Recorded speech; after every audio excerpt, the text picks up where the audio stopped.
Hi friends, இன்றைக்கி Bingo pink சேனலில் பார்க்க போகிற வீடியோ என்னென்னு பார்த்தீங்கன்னா, ஸ்டெயின்லெஸ் ஸ்டீலில் பார்த்தீங்கன்னா நான் கிச்சனுக்கு ஒரு ரேக் வாங்கியிருக்கேன். இது எதுக்கு பயன்படுதுன்னு பார்த்தீங்கன்னா, நம்மளோட சாப்பிங் போர்டு ஆர்கனைஸ் பண்ணிக்கலாம்.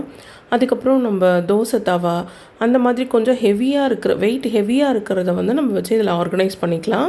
அதே போல் சப்பாத்தி தேய்க்கக்கூடிய அந்த உருட்டுற கட்டை இருக்குது பார்த்திங்களா, அது கூட நம்ம இதில் வச்சு ஆர்கனைஸ் பண்ணிக்கலாம். எப்போவுமே சப்பாத்தி தேய்க்கிற கட்டையும் அந்த போர்டும் மட்டும் பார்த்திங்கன்னா எங்கேயாவது ஒரு இடத்துல கிடக்கும். நம்ம சப்பாத்தி எப்போ போடுறோமோ அப்போ அதை எடுப்போம். ஸோ அதையுமே நீட்டாக ஆர்கனைஸ் பண்ணி வச்சிட்டோன்னா நம்ம வேணுங்கிறப்ப அழகாக எடுத்துக்கலாம். நான் இதை கிச்சன்லேயே தான் வைக்க போகிறேன். ஸோ என்னோடய சாப்பிங் போர்டு பார்த்திங்கன்னா ரொம்ப ஹெவியாக இருக்கும். அதனால் நான் இதை வாங்கியிருக்கேன் இந்த ரேக்கில் வைக்கிறதுக்கு.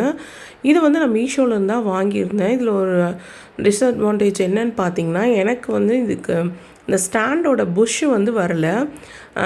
கீழே பார்த்திங்கன்னா வெறுமனே கம்பி தான் இருக்குது. அதுக்கு பார்த்திங்கன்னா ஒரு ரப்பர் மாதிரி ஒரு புஷ் வரும்.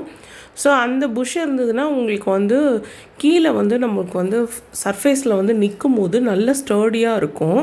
ஸோ அது மட்டும் மிஸ் ஆகிடுச்சு எனக்கு. நம்ம இதை வால்லையும் ஃபிக்ஸ் பண்ணிக்கலாம். அதுக்கேற்ற மாதிரி இந்த 2 ஹோலும் கொடுக்குறாங்க பாருங்கள். நான் அடுப்புக்கு பக்கத்தில் நான் இது மாதிரி வச்சு பார்த்தேன். ஆனால் எனக்கு என்ன தோணுச்சுன்னா, நம்ம சமைக்கும் போது பார்த்திங்கன்னா அந்த எண்ணெய்லாம் இதில் பட்டு தெரிச்சிரும். அதனால் நான் என்ன பண்ணேன்னா, ஃபஸ்ட்டு வைக்கும் போது இந்த மாதிரி வச்சு பார்ப்போம் எப்படி இருக்குது அப்படின்றத நான் வச்சு பார்த்துக்கிறேன். ஃபஸ்ட்டு சாப்பிங் போர்டு வைக்கிறேன். சாப்பிங் போர்டு பார்த்திங்கன்னா என்னோடது ரொம்ப ஹெவியாக இருக்கும். இது பார்த்திங்கன்னா நம்ம ஒமேகா கிளாஸ்வேரில் வாங்கினது சாப்பிங் போர்டு. நல்ல ஹெவியான ஒரு சாப்பிங் போர்டு. அடுத்ததாக இது பார்த்திங்கன்னா சப்பாத்தி போடுற கட்டை. இது பார்த்திங்கன்னா மேலே ஸ்டெயின்லெஸ் ஸ்டீலில் இருக்குது.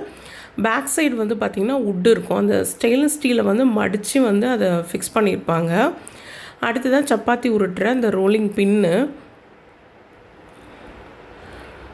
ஸோ இப்படி தான் நம்ம இதை ஆர்கனைஸ் பண்ணி வச்சுக்கலாம். நீட்டாக இருக்கும். இது 2 மட்டும் வைக்காமல் நம்ம தோசை தவா இருந்தால் கூட நம்ம அதை வச்சுக்கலாம். நான் இந்த லைட்டர் நைஃப்லாம் வச்சுருக்கிறதுக்கு பக்கத்துலேயே பார்த்திங்கன்னா இதை நான் வச்சுக்கிட்டேன். ஸோ இப்போ பார்த்திங்கன்னா ஆர்கனைஸ்டாக இருக்குது. சாப்பிங் போர்டு அடிக்கடி நம்ம வேணுங்கிறப்பவும் எடுத்துக்கலாம். சப்பாத்தி போடுறப்பையும் நம்ம எதுவும் கட்டை எங்கன்னு தேட வேணாம். அடுத்ததாக பார்த்திங்கன்னா இதுவும் பார்த்திங்கன்னா மீஷோலேருந்து நான் வாங்கினது தான். இது பார்த்திங்கன்னா ஒரு ஸ்மால் சைஸ் இடுக்கி அப்படின்னு சொல்லலாம். இது பார்த்திங்கன்னா இடுக்கியாக மட்டும் இல்லாமல் ஒரு பாத்திரத்துக்கு ஹேண்டிலாகவும் நம்ம பயன்படுத்திக்கலாம். ஒரு சில பாத்திரத்துக்கு பார்த்திங்கன்னா ஹேண்டில் இருக்காது. நம்ம கைப்பிடி துணியோ இல்லை இடுக்கியோ வச்சு நம்ம பிடிச்சிக்கிட்டு தான் சமைக்கிற மாதிரி இருக்கும்.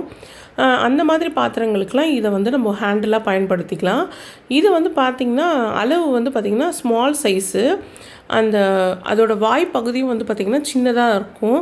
ஒரு சில சின்ன பாத்திரங்கள், அதாவது ஒரு கப்பு நம்ம ஒரு பால் சூடு பண்ணுறோம் இல்லை சுடு தண்ணி வைக்கிறோம் அப்படிங்கிறப்போ ஒரு கிண்ணத்தில் சின்னதாக வைப்போம். அதுக்கெல்லாம் பார்த்திங்கன்னா இது ஒரு ஹேண்டிலாகவும் பயன்படுத்திக்கலாம், இடுக்கியாகவும் நம்ம இதை பயன்படுத்திக்கலாம். என்கிட்ட கொஞ்சம் பெரிய சைஸ் இடுக்கி இருக்குது. இது பார்த்திங்கன்னா கொஞ்சம் சின்ன சைஸு. நான் இப்போ இந்த பாத்திரத்துக்கு வச்சு காட்டுறேன் பாருங்கள். நம்ம இதை இடுக்கியாகவும் பயன்படுத்திக்கலாம், அதே போல் ஹேண்டிலாகவும் பயன்படுத்திக்கலாம். இந்த பாத்திரத்துக்கு பார்த்திங்கன்னா இது கரெக்டாக செட் ஆகுது. இப்போ பாருங்கள், இது நம்ம லாக் பண்ணிட்டோன்னா இது அப்படியே ஸ்டாண்டர்டாக நின்றுக்கும், ஓப்பன் ஆகாது. நம்ம அந்த லாக் போடலைன்னா நம்ம இடுக்கி மாதிரி பயன்படுத்திக்கலாம். ஸோ இது எனக்கு ரொம்பவே பிடிச்சிருந்தது.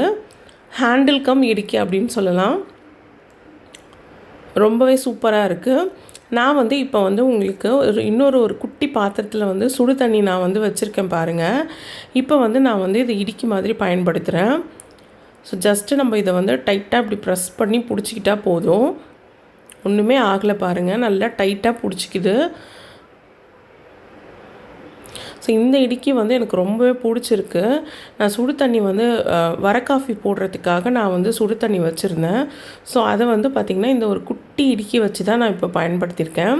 என்கிட்ட பெரிய இடுக்கி இருக்குது, நான் அதையும் வச்சு காட்டுறேன் பாருங்கள். அது பார்த்திங்கன்னா தண்ணியோட அளவு இன்னும் கொஞ்சம் அதிகமாக இருந்ததுன்னா அந்த இடுக்கி பார்த்திங்கன்னா உங்களுக்கு அந்த இடுக்கிலையும் அந்த தண்ணி உள்ளே பட ஆரம்பிச்சிரும். பட் நம்ம இப்போ காமிச்ச இடுக்கி பார்த்திங்கன்னா குட்டியாக அது மேலோடவே நின்றுக்குது. இந்த வாய்ப்பகுதி இருக்குது பார்த்திங்களா, அதோடவே நின்றுக்குது. ஸோ அந்த மாதிரி இருக்கும்போது நம்ம உள்ளே இருக்கிற எந்த பொருளையும் அது டச் ஆகாது. ஸோ இந்த வீடியோ உங்களுக்கு ரொம்பவே பிடிச்சிருக்கோன்னு நினைக்கிறேன். பிடிச்சிருந்ததுன்னா மறக்காமல் நம்ம சேனலை சப்ஸ்கிரைப் பண்ணுங்கள். நெக்ஸ்ட் வீடியோவில் பார்க்கலாம் ஃப்ரெண்ட்ஸ்.